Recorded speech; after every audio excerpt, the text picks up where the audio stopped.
నమస్తే, నా పేరు స్వప్న. కంచెర్ల టీవీ స్టోరీ బోర్డ్ కి స్వాగతం.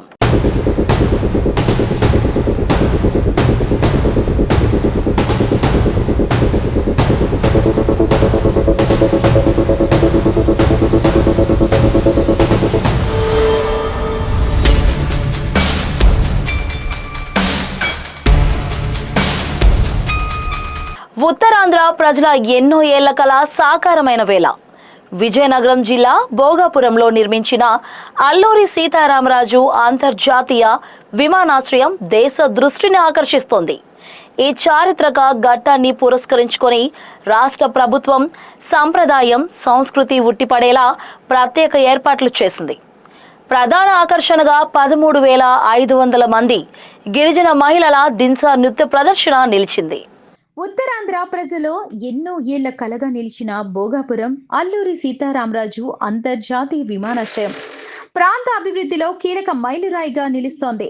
ఈ చారిత్రక సందర్భంగా విమానాశ్రయం ప్రాంగణాన్ని ఆంధ్రప్రదేశ్ సంస్కృతి సాంప్రదాయాలు ప్రతిబింబించేలా ప్రత్యేకంగా అలంకరించారు. ప్రవేశ ద్వారం వద్ద ఏర్పాటు చేసిన భారీ ఏటి కొప్పాగా కళాకృతిని సందర్శకులను ఆకట్టుకుంటుండగా లోపల తోలుబొమ్మలాట, బొబ్బిలి వీణ, బంగినపల్లి మామిడి వంటి రాష్ట్ర సాంస్కృతిక వారసత్వాన్ని చాటి చెప్పే కళారూపాలు ప్రత్యేక ఆకర్షణగా నిలిచాయి. ప్రధాన అతిథికి అపూర్వ స్వాగతం పలికేందుకు సుమారు 13,500 మంది గిరిజన మహిళలు సాంప్రదాయ తిన్సా నృత్యంతో తమ సంస్కృతి వైభవాన్ని ఆవిష్కరించారు. ఆధునిక సదుపాయాలతో నిర్మితమైన ఈ అంతర్జాతీయ విమానాశ్రయం ఉత్తరాంధ్రలో పారిశ్రామిక, పర్యాటక, వాణిజ్య రంగాల అభివృద్ధికి కొత్త అవకాశాలను తీసుకురానుందనే అభిప్రాయం వ్యక్తమవుతోంది.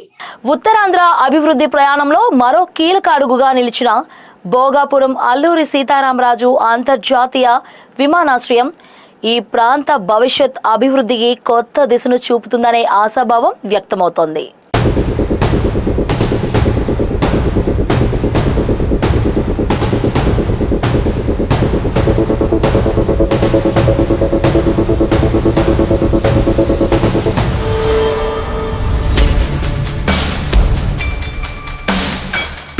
ఇలాంటి ఇంట్రెస్టింగ్ టాపిక్స్ కోసం చూస్తూనే ఉండండి కంచెర్ల టీవీ స్టోరీ బోర్డ్.